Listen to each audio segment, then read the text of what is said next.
Қазақстан Республикасының премьер-министрі Әлихан Смайылов Алматыға жұмыс сапары барысында қаланың әлеуметтік-экономикалық даму мәселелері бойынша кеңес өткізді. Әлихан Смайылов халықтың табысын арттыру жұмыстары инфляцияны тежеу шараларын жүзеге асырумен тікелей байланысты екенін атап өтті. Сондықтан жергілікті алып-сатарлардың әрекеті тек қалада ғана емес, бүкіл республика бойынша азық-түлік пен басқа да тауарлардың құнына әсер ететіндіктен, базарлардағы, оның ішінде әсіресе Алтын Ордадағы баға белгілеуді жіті қадағалау қажет дейді. Алматы қаласының әлеуметтік-экономикалық дамуы туралы кеңесте премьер-министр сейсмикалық қауіпсіздік мәселелеріне де ерекше назар аударды. Оның айтуынша, Түркия мен Сирияда болған табиғи апаттар біздің еліміз үшін, әсіресе Алматы үшін үлкен сабақ болуы тиіс дейді. Үкімет басшысы 1 сәуірге қарай алғашқы көмек көрсету объектілерін салу бойынша жобалау сметалық құжаттаманы әзірлеуді аяқтау, 1 мамырға дейін көп бейінді аудандық ауруханаларды күрделі жөндеу және қайта жаңарту үшін құжаттаманы әзірлеу қажеттігін айтты. Құрылыс маусымы басталғаннан кейін барлық өңір жобаларды іске асыруға кірісуі керек. Оған қоса премьер-министр жоспарланған шараларды уақытылы іске асыру үшін құрылыс учаскелеріне дейін инженерлік коммуникациялар мен жолдарды жедел жүргізу, мердігерлермен шарттар жасасу керектігін атап өтті.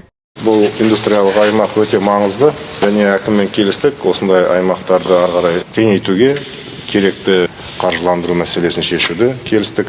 Бұл завод импорт алмастыру жобаларының біреуі болып саналады, өте маңызды. Мысалы, жылына 20-25 миллион радиатор секциясын біз импорттайтын болсақ, енді бұл заводтың қуаттылығы 15 миллион секция болса, біраз импортты алмастыруға мүмкіндік береді. Біз жалпы былтыр 150 индустриялық жобаны іске асырдық. Соның ішінде 2 миллиард долларды құрайтын импортты алмастыратын өнім. Биыл бұл жобаларымыздың санын біз 170-ге дейін ұлғайтамыз, және 2,9 миллиард өнімді импортты алмастыратын боламыз. Осындай жобаларды біз ары қарай қолдауымыз керек, өте маңызды. Сондықтан бүгінгі мынау кәсіпкер сұрап отқан қолдау шараларын біз міндетті түрде беретін боламыз. Мы очень серьезно намерены поддерживать дальнейшую диверсификацию нашей экономики, и этот проект – это один из примеров этой работы. В целом компания Hyundai с 2011 года работает здесь, и за это время значительно усилила свои позиции на рынке. И мы приветствуем эти инвестиции, расширение линейки производимой продукции, в частности автобусы. Перед акиматом города глава государства поставил задачу по обеспечению населения комфортным транспортом, по снижению нагрузки на экологию.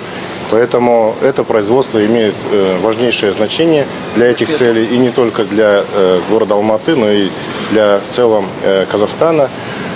Есть возможности экспорта. Вот вы сегодня озвучили несколько определенных вопросов.